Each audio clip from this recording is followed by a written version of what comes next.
Hallelujah. Blessed morning, brothers and sisters in Christ. I hope and pray that all of you right now are doing well by the grace of God. And this morning, again, I would like to bless the people of God with the Word of God. And of course, tayo din po ay once again, makikiinom mula sa salita ng Diyos, kakain ng tinapay ng buhay. Hallelujah. Without the Word of God, I tell you, or should I say, the Bible tells us we will be defeated by the enemy. Kailangan po talaga natin ng Word of God every day. It is our water, our bread, our light, our fire, our power. Without the Word of God, we will be powerless. Kaya ngayong umaga, it's good to, it's like 7:27 here in the Philippines. It's good to begin our day with the Word of God. Amen. And also prayer. Now, I would like to share with you this message because Christian life is a life of, often it was being described by Apostle Paul like one running in the race. So in running, in this message, we are told to run in order to win. Hallelujah. Sabi nga, tumakbo, hindi lang for the sake of tumakbo, but to win. Amen? So, marami po kasi ngayon ay tumatakbo pa atras. There are many Christians right now that's running the race of faith, going backward, which is not good. So, kailangan ng pagtakbo po natin forward po. Amen? Hallelujah. So, please share the video and this message to your people and to your loved ones. We have to educate our people with the Word of God. Kailangan po natin silang abutin, mga kapatid. Kailangan po natin silang agapayan, turuan. Hallelujah. Okay. So, allow me to read 1 Corinthians chapter 9, verses 25 to 27. Everyone who competes in the games exercises self-control in all things.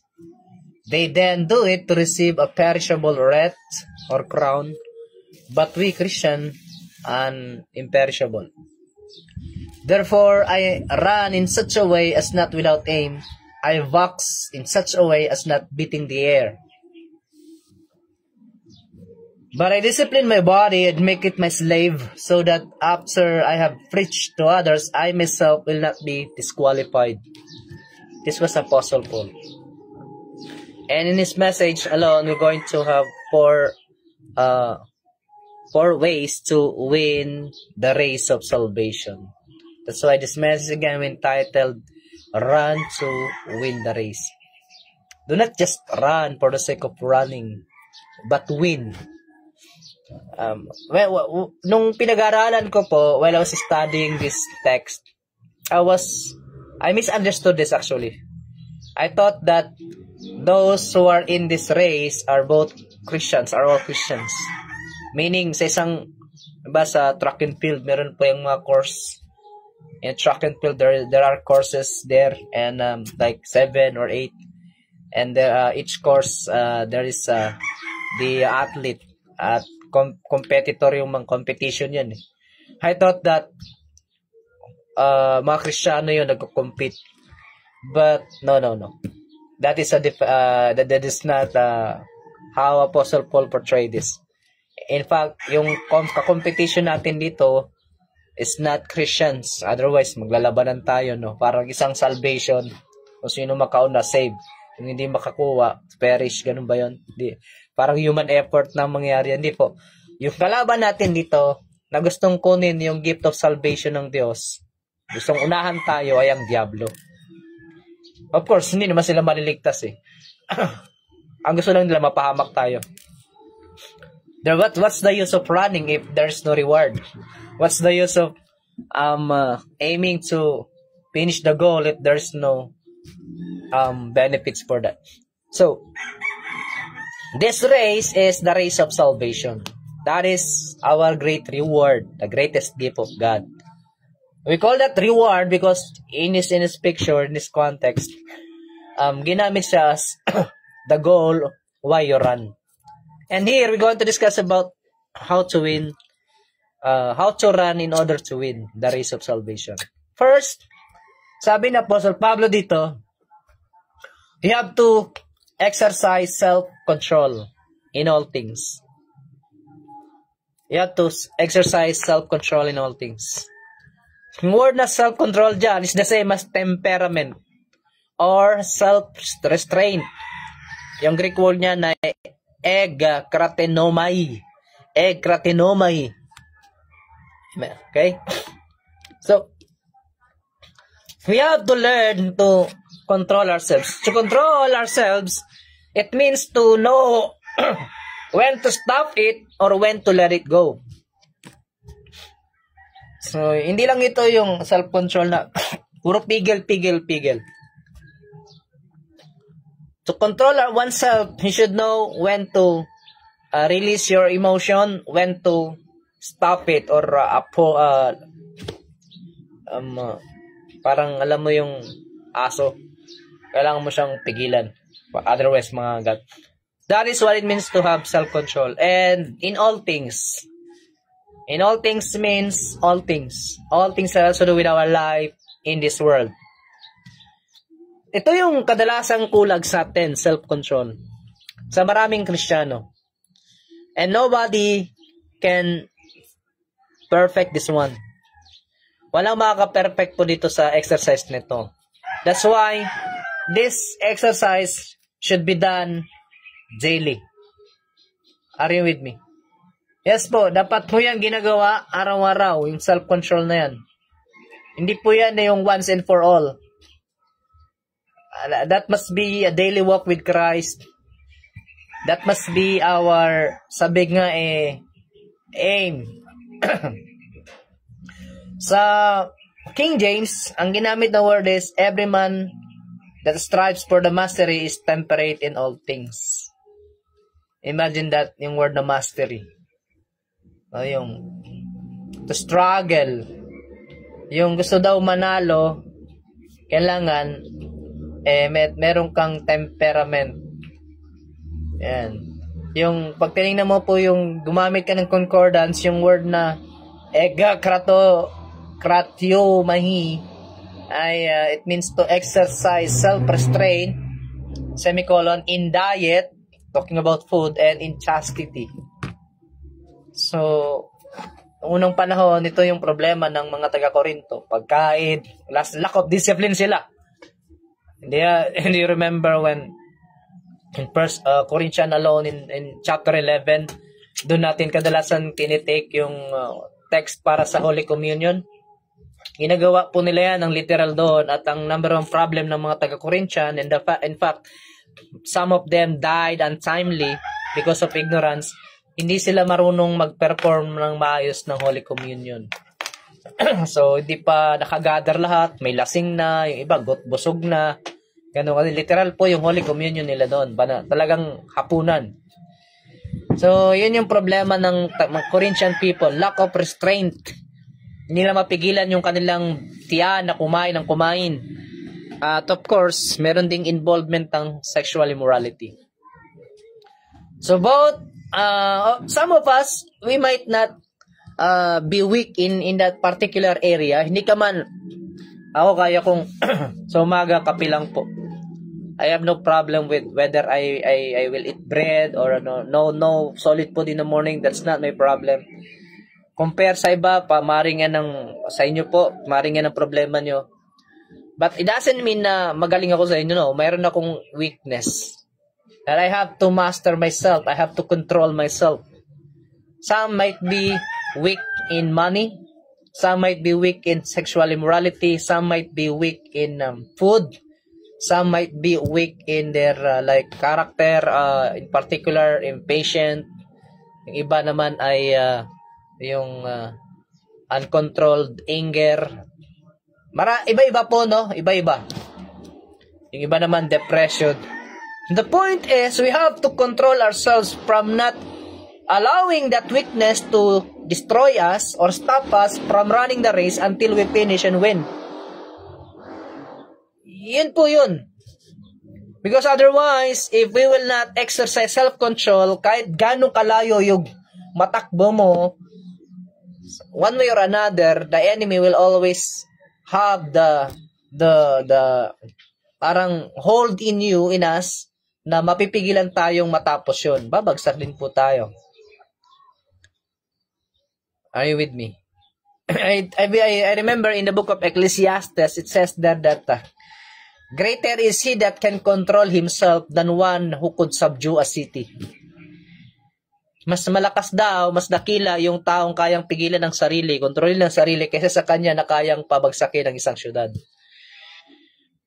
Yes, often throughout the history, great men and women of God destroyed their ministry themselves because of lack of self-control. Samson, for example, because of lack of self-control in his sexual desire, he disclosed the supposed secret between him and God, which was the source of his strength. Alam natin yun, di ba? Same with David, a mighty man of God. So sexual desire din po, no? So, yung si Judas, hindi naman sexual desire si Judas Iscariot, yung desire niya sa pera naman. Even after seeing Jesus healing people, performing signs and wonders, miracles, raising dead people back to life, at the end of the day, after the 3.5 years of training, ano nangyari sa kanya? He ended up committing suicide.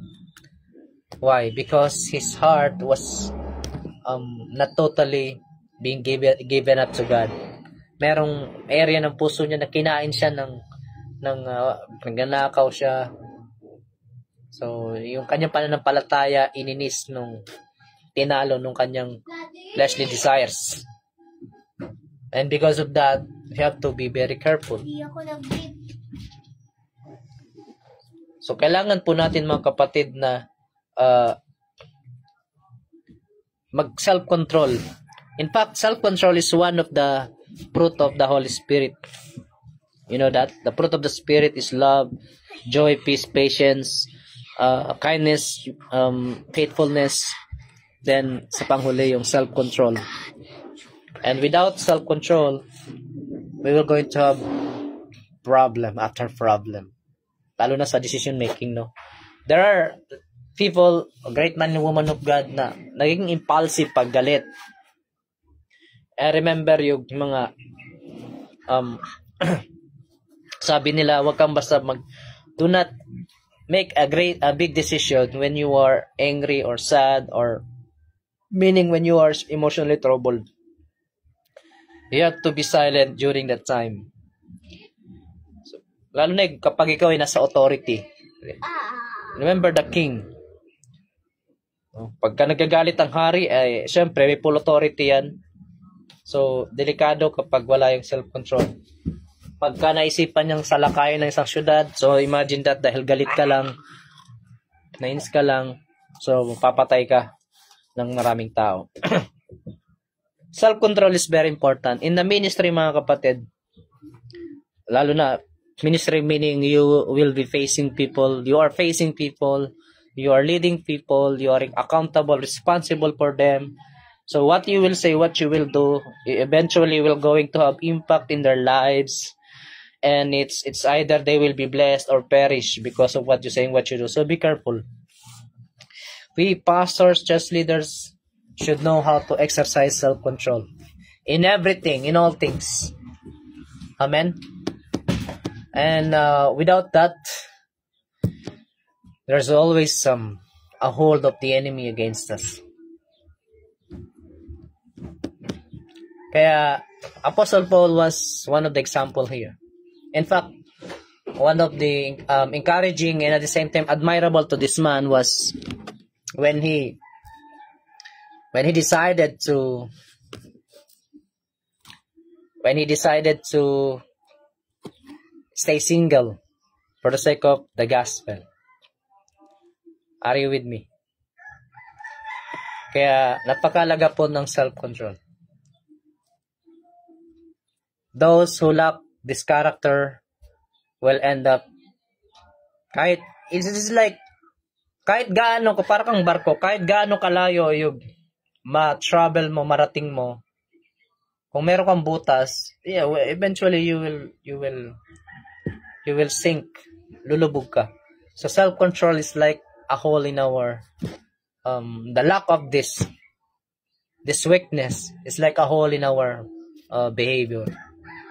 Kaya dapat meron tayong pagpipigil sa sarili, lalo na yung mga kabataan, no? Because kabataan, they are that immature in that. So we too, we should discipline ourselves. We should have self-control in all things. We should exercise this daily. When Jesus said to his disciples, if you want to become my followers, you must deny yourself.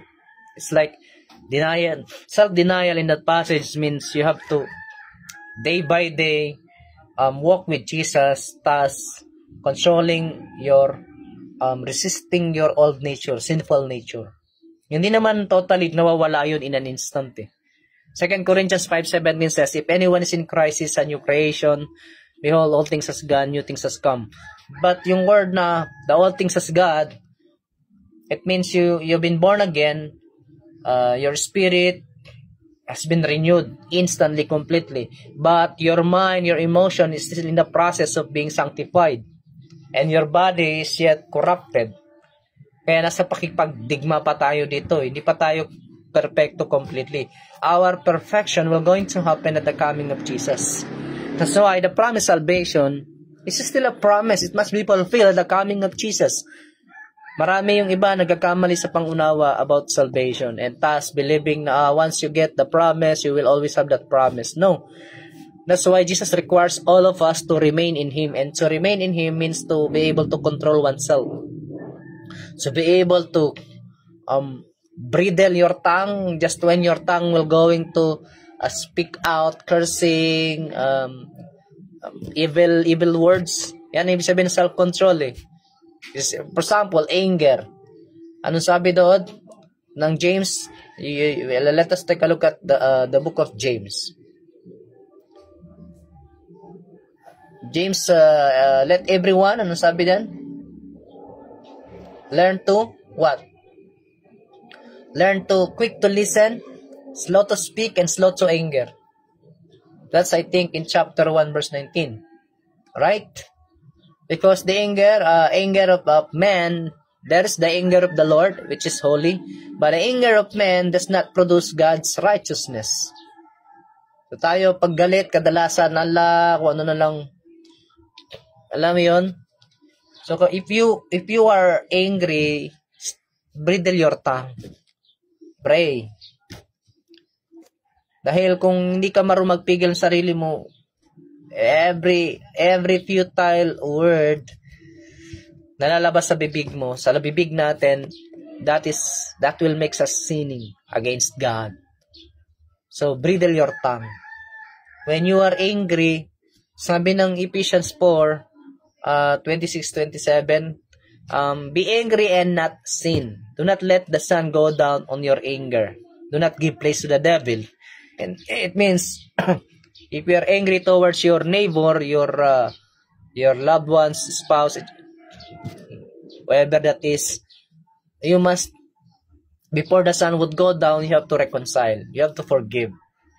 Do not let that anger rest in your heart and mind, because that will make you sin against God. So, and even in forgiving people, or one ay humingi ng tawad at maghumble, it takes self-control. It takes self-control. Kailangan talaga ng self-control. Diba? Hindi madali humingi ng tawad, lalo pag prideful and arrogant person ka. And also, it's not an easy thing to forgive if you are a person that has hatred and wounded in your spirit. Forgiving people, it costs you to deny yourself entirely.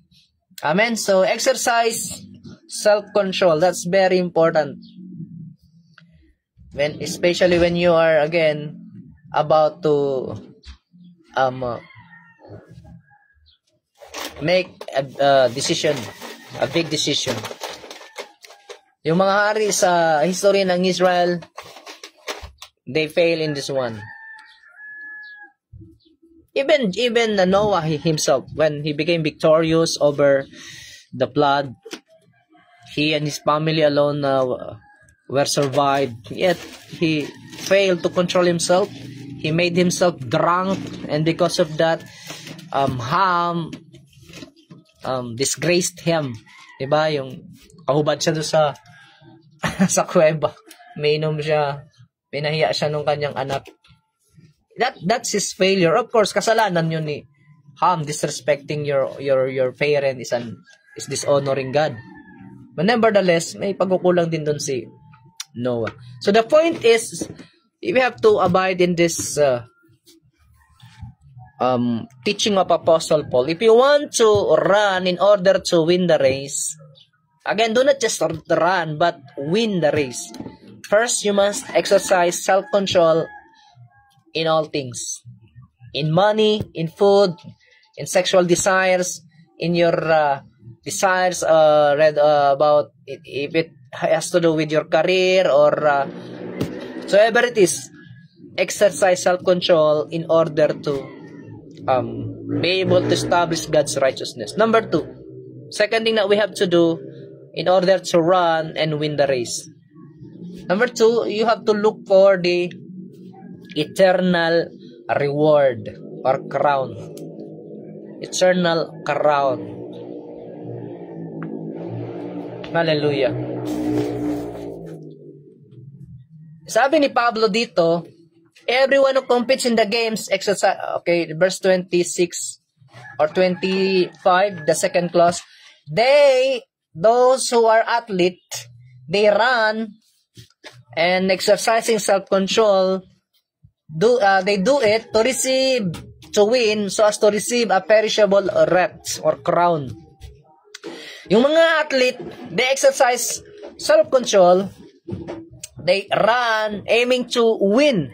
Kasi competition yan eh. And yet, ang tinatatanggapin lamang nila or tinatanggap nila yung perishable wreath or yung gantimpala na pansamantala lang. Whereas we Christians, if we are to do this, sabi ni Apostle Pablo, and we should do this desperately with determination in our heart, in order to receive an imperishable crown of glory, na binabanggit ni Apostle James in James chapter 1 verse 12. Blessed is the man who stay faithful even in the middle of trials, for after the trials he will receive a crown of life, which is eternal life. Amen.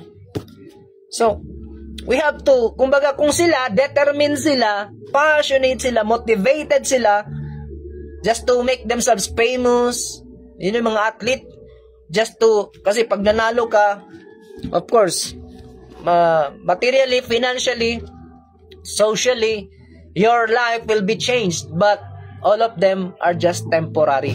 Kasi dito sa lupa, lahat ng bagay temporary. But here, the encouragement is, if those people, those athletes, they gave up everything so as to discipline themselves, so as to win, so as to run and win, in order to receive the reward, the crown, the medal, the money, the influence, the power, the wealth, na temporary. How much more we Christians?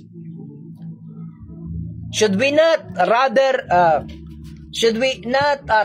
and exercise self-control all the more than them? Tayo ba, hindi ba dapat mas lalo pa tayong mag-control ng sarili natin?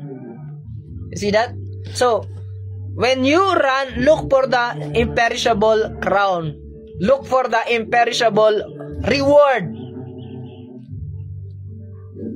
Kailangan nating makita yan. Kailangan nating tingnan yan. so that your running would not be in vain. Ang sabi ng Philippians chapter 3, looking for the reward, the upward call of God in Christ Jesus, which is eternal.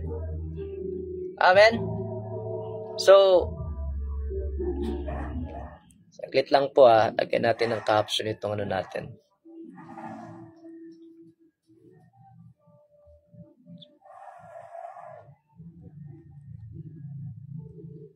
Hallelujah. Are you learning, mga kapatid?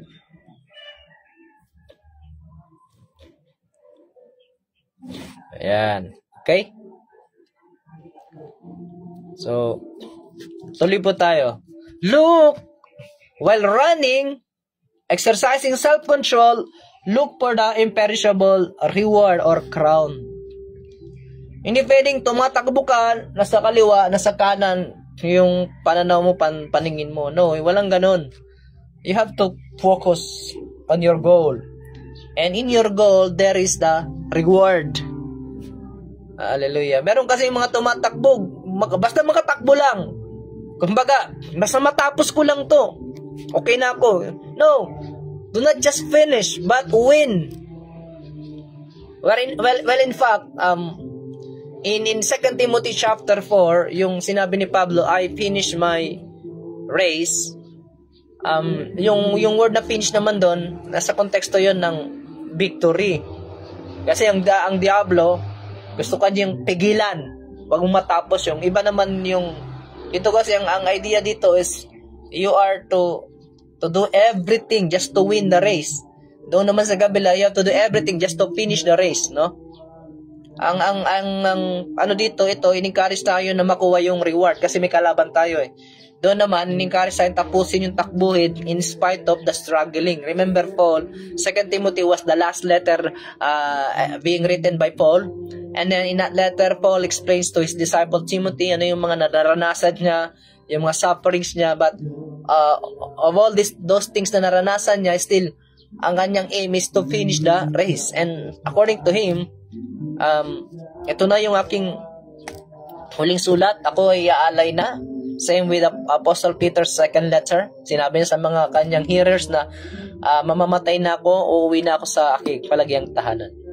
Natapos ko na aking takbuhin. So, we have to look, both of them, during that time, we're looking for the imperishable crown of life na ibibigay ng Diyos sa sino man na magiging tapat hanggang huli. There are Christians that says, oh, do not just be a Christian for the sake of reward. Well, walang ganyan sa Bible. The Bible says, especially in Hebrews chapter 12 verse 2, it says here, fixing our eyes on Jesus, the author and the perfecter of faith, who for the joy set before him endured the cross. Ang Panginoong Jesus nga, nung pinapasan na yung cross, sa harapan niya may kagalakang nakahanda. So he was looking, while enduring the pain, persevering the shame, everything, he was looking for the joy that's set before him by the Father. Yun yung reward niya eh. Yun yung reward ng Son of God, yung joy. Likewise, we too, merong kantimpala, may reward na inilagay ang Diyos sa atin, so that would serve as an encouragement to those who's running, who are running in this race of salvation. The crown of life will be yours, the crown of glory will be yours, and it will be yours forever. And of course, let us do a little elaboration. When you win this race, kapag nanalo po tayo dito, you have to take a look at, that's why meron tayong Revelation 21. What's in Revelation 21? Ang sabi dyan, then I saw, verse 1, a new heaven and a new earth. For the first heaven and the first earth, which are in this passage, are corrupted, even now, passed away. It will be removed soon, and replaced with new, and there is no longer any sea. So yung unang regalo ng Diyos na ibibigay sa atin, once manalo tayo sa race of salvation, is we will be living in the new heaven and in the new earth. And then ang sabi dyan ng Panginoon, and the holy city, New Jerusalem, will also be there, coming down from heaven, from God, out of heaven from God. And then, sabi ng Panginoon, behold, the tabernacle of God is among men, and He will dwell among them, and they shall be His people, and God Himself will be among them. The most important thing when you win the race is you will see God face to face. There in New Jerusalem, there in the new heaven and in the new earth. Hindi ito yung new heaven and new earth na tinuturo ng ni Liman Hia na kulto. Yung Zion Ministry na nag-offer ng pre-theological online course study na mali naman ang turo. Ito po yung totoong new heaven and new earth. Verse 4, at dito sa new heaven and new earth, the Lord will wipe away every tear from their eyes, from our eyes. So wala nang pagtangis. Yung pagtangis na dahil na may sakit ka, nabigo ka, problemado ka, sinaktan ka, natatakot ka, all of those tears will be wiped away by the Lord Himself. And sabi dyan, there will no longer be death. Wala nang kamatayan. There will no longer be any mourning or crying or pain. The first things have passed away. And the Lord will make all things new. Imagine. Maraming mga Kristiyano, hindi masyadong pinag-aaralan ito, and that's why yung motivation nila sa pagtakbo is that somehow very weak. Napakahina. Kailangan po natin na ma-boost up yung ating faith. Yung faith natin maging hope, then hope, maging love for the Lord.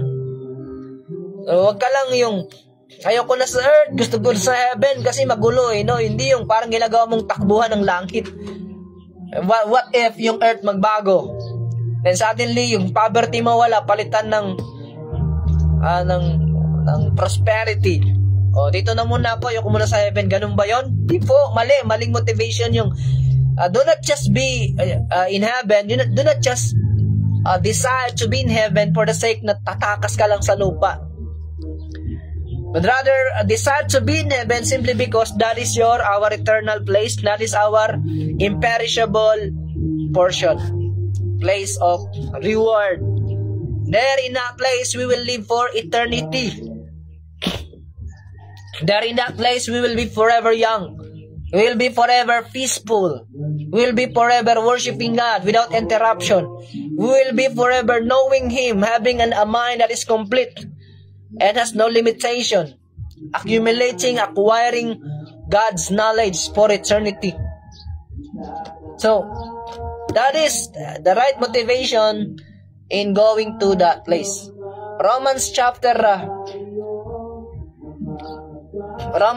8, you take a look at that. Ano sabi po dito? Ang sabi dito, verse 18, for I consider that the sufferings in our running and controlling oneself, there are sufferings that we have to go through. But that sufferings, according to Apostle Paul, for I consider that the sufferings of this present time are not worthy to be compared with the glory that is to be revealed to us. Merong glory na i-reveal Yun yung dapat mas tingnan natin kaysa dun sa suffering. Para yung katulad ng babaeng nanganganak, di ba? Hindi man tayo mga lalaki, hindi man natin narasa manganak. So, yung masakit, pinaliwanagan ng isang doktor, yung buto nila ay, in the meantime, merong part ng buto nila, yung tawag na sipit-sipitan, binubuka talaga yon para makalabas yung bata. And it's that vein is like, temporarily, masakit, parang you almost wanted to die. Unimaginable, that's the right word. But that's temporary. But after the giving of birth to a child, nakakalimutan ng nanay yung sakit, right? Kasi nakapokus na siya dun sa bata. That is the same thing sa ating pagiging Kristiyano. If we will learn to look on the reward, we will begin forgetting about the pain, the sufferings. And that pain, the sufferings will turn into joy. Mapapalitan nyo ng joy, the joy of salvation, the joy of receiving the glorious reward. Jesus was looking for the joy that set before him by the Father, enduring the cross, enduring the shame.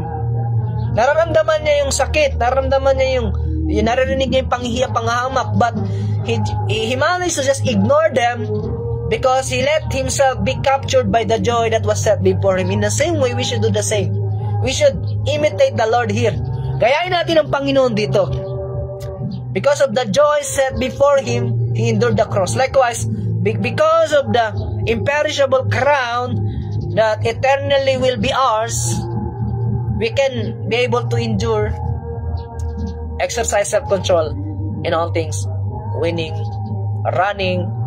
the race. Amen? Kaya maraming tumitigil sa pagtakbo kasi hindi sila sumusunod sa patakaran. Hindi sila sumusunod sa rules na binibigay ng Panginoon. We cannot win this race just using our own thought and our own effort. We need the grace of God. And the grace of God tells you, look for the imperishable reward. In fact, yung pagbabalik muli ng Panginoong Yesus, according to Titus chapter 2 verse 13, that is our blessed hope. Waiting for the blessed hope of our great God and Savior, Jesus Christ. Eh, nandun yung ating blessed hope yung pagkatubos natin. So we have to wait, eagerly, anxiously, waiting for the coming of Jesus, while running, while exercising self-control in all things. Amen? This, in fact, will gonna make your running joyful, exciting, full of hope, full of courage, full of expectation from God. Maraming mga Kristiyano, alam niyo po, sabi na boring sa church. You know why boring? Mali kasi yung inaasahan mo sa church. Mali yung, kumaga, nasa tamang lugar ka, pero mali yung expectation mo. Si Pablo, binalaan niya yung mga taga-Korinto, I am afraid that when I come to you, you will be expecting a different me. Kasi may mga ibang apostol doon, nagpapakilala ng ibang itsura ng, ano ba ang ibig sabihin ng maging apostol? Kasi Pablo, apostol siya pero simple lang yung buhay niya. Yung mga super apostle, mga deceiver nung panahon na yun, even now, sila yung mga nagpapakita ng mga sasakyan na parang ito yung blessed kami kasi meron kami ganito. Blessed ako kasi meron akong Americana, maganda yung salpo, etc. More on physical, more on yung confidence nila, yung boasting nila is more on the flesh, not in the spirit. Paul was telling the Corinthians, do not expect me to be having that kind of figure or image when I come to you. I am not like them. So likewise, the reason why many Christians felt bored in the church is because they're looking for the fleshly desires instead of looking for the spiritual desires, spiritual pleasures, spiritual encounter. They're looking merely for the flesh, to satisfy their flesh instead of satisfying their spirit. Nagkakaroon ng kamalian. Kaya, we have to change our perspective in that one. Look for the imperishable reward or crown, and I tell you, na in that case, you will be able to run in order to win the race of salvation. Number 3, how to run in order to win the race of salvation. Paano ba tayo tatakbo para manalo sa takbuhin ng kaligtasan? Again, our enemy here, our competitors here are demons, not our fellow Christians. In 1 Corinthians chapter 9 verses 25 to 27. So, kailangan maging malinaw po ito sa atin, ha? Kasi ito pong talata na to ay for years no one explains to me about this passage, but the Lord in the right time, He explained to me the understanding, how to understand and interpret this passage. Sabi dito sa verse 26, therefore run in such a way as not without aim. I walk, so this talks about boxing, in such a way as not beating the air. Diba sa boxing? Alam niyo po sa boxing, nakakaubos ng hangin at lakas yung sumusuntok ka na wala kang tinatamaan. Mas okay yung sumuntok ka na may tinatamaan ka eh. In fact, nag-e-energize yun ng body mo. Pero yung pag sumuntok ka na ilagan yung suntok mo, unang-una, nakaka-discourage yan. Pangalawa, nakakaubos ng lakas, ng stamina at ng hangin. Matatalo ka. Apostle Paul uses that figure, that illustration, to teach Christians on how we should run this race of salvation. Dapat meron tayong aim, meron tayong goal, may target tayo. Some theologians explain yung sin about missing the mark. Ganun yan eh. Missing the mark. Who among you here is naglalaro ng dart or marunong ng pana? Diba sa pana, meron kang target, yung bilog, at merong pinaka-center. Do not just be contented with you hitting the other surface without hitting the center of the target.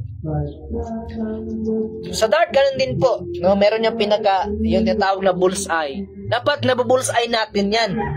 Huwag ka makontento dun sa pumapasok lang sa bilog na target yung yung bala mo. Otherwise, naging dyan kapag kaganyan, parang nagiging average lang po tayo. Mediocre, kumbaga. Parang, if we will to apply that into our personal life, if you are to be a man of God, man and woman, that includes you don't have to be a pastor to be a man of God. You only have to obey God for you to become a man of God. Okay. Then, being a man of God, so meron tayong family, meron tayong ministry in the church, meron tayong, some might be having ministry in the church and at the same time work in the secular. So, ano man yan, you have to have an aim. You have to have a goal. So, our aim should be to glorify Jesus. Prophet Daniel, when he was at Babylon, 3 hari yung pinaglingkuran niya. Nebuchadnezzar, Evil-Merodach, then Darius. Ang goal ni Daniel, in fact, he became a politician, right? Is to glorify God. And for him to be able to do that, alam niyo po yung ginawa niya? Naging talagang disiplinado siya, hindi siya naging corrupt. Intelligence is not enough. Knowledge is not enough. Without the Holy Fear of God, without the goal to glorify God, even if you're an intelligent person, like Daniel who could interpret dreams, explain wonders, makukurap ka pa din eh. One way or another, the Satan will try to tempt you, and so that will gonna be your downfall. Katulad po ng nangyayari ngayon sa gobyerno, marami po tayong mga kapatid na Kristiyano sa Senate, sa Congress. And some of them are actually, their faith were being compromised, was compromised. You know them, I don't have to mention their name here. Not unless na talagang ma-prove na, because some of them are still under investigation, but some of them are very obvious na compromise na sila. You know why? Bakit na-compromise yung faith ng mga congressman na to, ng mga senador na to, ng mga mayor, ng mga kapatid nating governor? Because, yes, may aim sila. Ang problema, yung aim nila, material. They should change it, replace it with the spiritual aim, spiritual goal. Tingnan po natin yung nangyayari ngayon sa Senado. Itong Diskaya Contractors family. You know why sila ngayon nagiging tampulan ng tukso, pangalipusta ng media, ng internet? Because they brag of their material wealth na, of course, sabi nga ng mga commentators, mabuti sana kung pinagsikapan yun, ninakaw yun sa gobyerno. Sabi nila yun. Only God knows that, but seem likely according to the investigation is happening, it seems likely na that they are guilty. Yan yung sinasabi ng Panginoon, huwag kayong mag-ipon ng kayamanan dito sa lupa, kasi dito sisirain kayo ng diablo, doon kayo mag-ipon sa langit. This Diskaya family is one of the examples of the many people that is transgressing the commandment of Jesus na wag maglagay ng kayamanan sa lupa or wag mag-ipon. Ngayon, their wealth has been confiscated. Yan yun eh.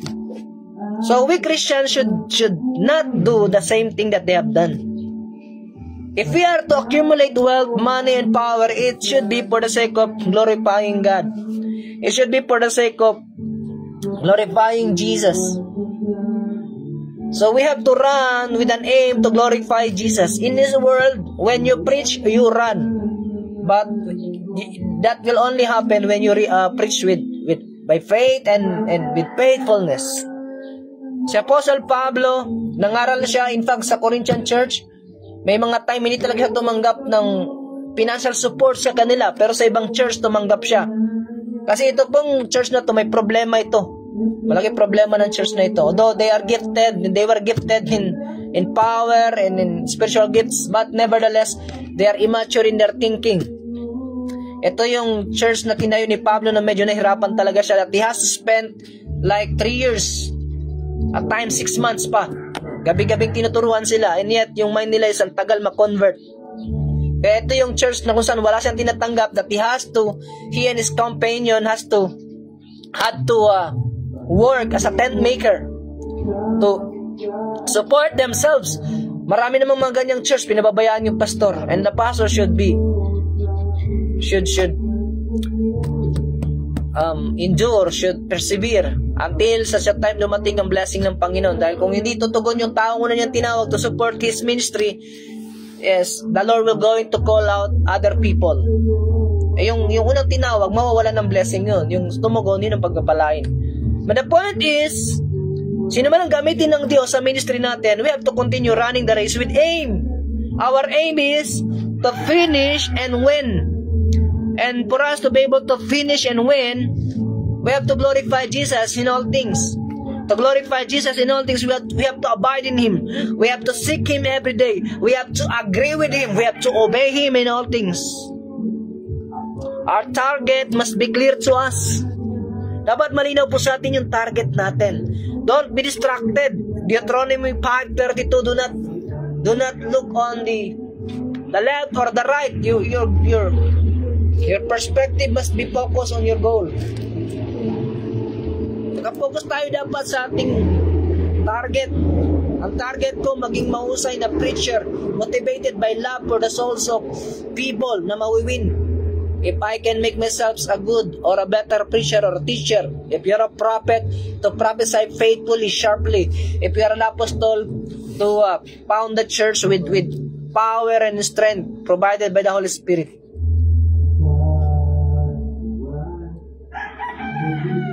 So, run with an aim. Like for example, di ba sa mga churches natin may discipleship training? Ano ba yung purpose ng discipleship training? Para masabi lang merong training? Para masabing meron tayong mga attendees, may mga workers? No. Ang purpose ng discipleship training is for one to be able to walk, think, speak, live like Jesus in His world. And to be like Jesus is to have a heavenly perspective, and at the same time offering themselves for the sake of others. Yan ang purpose ng discipleship. Hindi po yung masabi lang na parang ginagawa nating report na lang. Lastly, how to run in order to win the race of salvation? You have to discipline your body. Verse 27, but I discipline my body and make it my slave, so that after I have preached to others, I myself will not be disqualified. Those who do not discipline their body and make it themselves their slave will eventually become a slave to their body. And if you will become a slave to your body, even if you would preach to many, at the end of the day, eventually, you will become disqualified. What a sad story. Like Judas. Maraming nagsasabi si Judas daw hindi ligtas nung nagsimula ang pagtawag sa kanya ng Panginoon. Wrong! Ang Panginoon ba, tatawagin ka para hindi ka maligtas? Nung tinawag siya ng Panginoon, pinangakuan siya ng salvation. Hindi siya pinili para mapahamak. Yung ganong idea, that is wrong in terms of knowing the character of God. Sabi nga niya, He wanted all to be saved. Yung Calvinism idea ng predestination, ng salvation, na predestination, may pinili siyang maligtas, may pinili mapahamak. That is wrong. Si Judas, hindi niya dinisiplina yung kanyang katawan, yung kanyang isip, Ang nangyari, siya yung dinisiplina noong ginawa siyang slave, sinabdyo siya, at siya na disqualified. Ganon din, marami yan. Andyan din si Demas. Sa Colossians chapter 4, I think verse 10, kasama pa siya ni Pablo. But then again, sa second letter, last letter ni Pablo, si Demas nawala na sa kanya. Nagpunta na naman, bumalik na naman sa mundo because he still loved the present world. So, since Demas failed to love the eternal world, which is heaven, he failed to be a citizen of that place. What a sad story. Even after accomplishing many things, hearing Paul preaching, and he himself, I believe, preached to many because he did not discipline his body. Ano nangyari sa kanya? He was disqualified. That's why Apostle Peter says in 1 Peter chapter 2 verse 11, tingnan po natin ito. I urge you, brethren, I urge you as aliens and strangers. Tayong mga Christians in this world, we are just aliens and strangers. And Peter here talks about our spiritual citizenship. Opo, hindi tayo yung alien in a literal way. So, as aliens and strangers spiritually in this world, to abstain, we are urged to abstain from fleshly lusts which wage war against the soul. Kailangan daw po tayo ay mag-abstain. Diba, yung self-control kanina, disciplining, ito po yun. I-abstain natin yung ating sarili sa mga fleshly desires or lusts. Na ito yung nakikipagdigma laban sa ating spirito or kaluluwa. That is why yung Christian walk, Christian life is a life of war against the fleshly desires. It is a life of walking with Jesus, denying oneself, denying the sinful nature. And kailangan ma-master natin ito. Romans 12:1, we are called to offer our body as a holy and living sacrifice to God, as an act of our spiritual worship, pleasing to God. Amen? Make our body a slave to Jesus, a slave to righteousness, not to unrighteousness. Romans 6:11-13. So that we will not be disqualified. That's the point. So that we will not be disqualified. Paul was talking to the Christians. Kaya yung one saved, always saved, medyo mali dito eh. Hindi medyo mali talaga. Kasi even Paul himself, at that time he was saved already, he has the promise of salvation. He was preaching, and yet he said, I will have to discipline myself, otherwise, I will be disqualified. Ibig sabihin ng word na disqualified doon, to be cast away, may takwil. Pag tinakwil ka, hindi ka saved. Yung Laodicean, sabi ng Panginoon, binigyan siya ng warning, pag hindi ka nagrepent, I will spew you out of my mouth. Isusuka kita. Pag sinuka ka ng Panginoon, hindi ka naligtas nun. It's like figuratively, you're being disowned. Ang makapapasok lang sa heaven, yung tinatanggap, pinaangkin ng Diyos sa Kanya. If you will be disowned, that means wala kang connection sa Panginoon. He will say to you, I never knew you. Matthew 7:21. That will going to be the greatest tragedy that one will gonna experience in this world. To be disowned by God. Lucifer was disowned by God because of rebellion, because of his pride, together with the 1/3 of the angelic hosts. What would make us different from them if after being saved, we will fail to discipline our body, we will fail to exercise self-control in all things. We too will going to be like them, be disowned, if we will not hear or respond to this call of self-discipline. Kaya nga dito, sabi dito, win or run in order to win the race of salvation. First, to do that, you have to exercise self-control.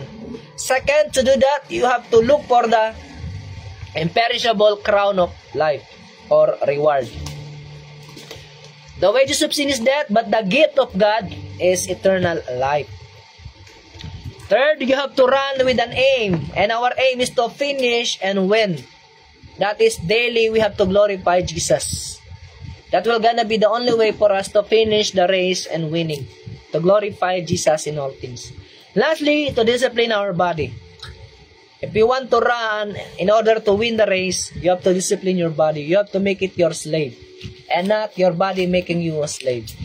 Kasi merong mga, yung sa Philippians chapter 3, Christians who make their belly their God.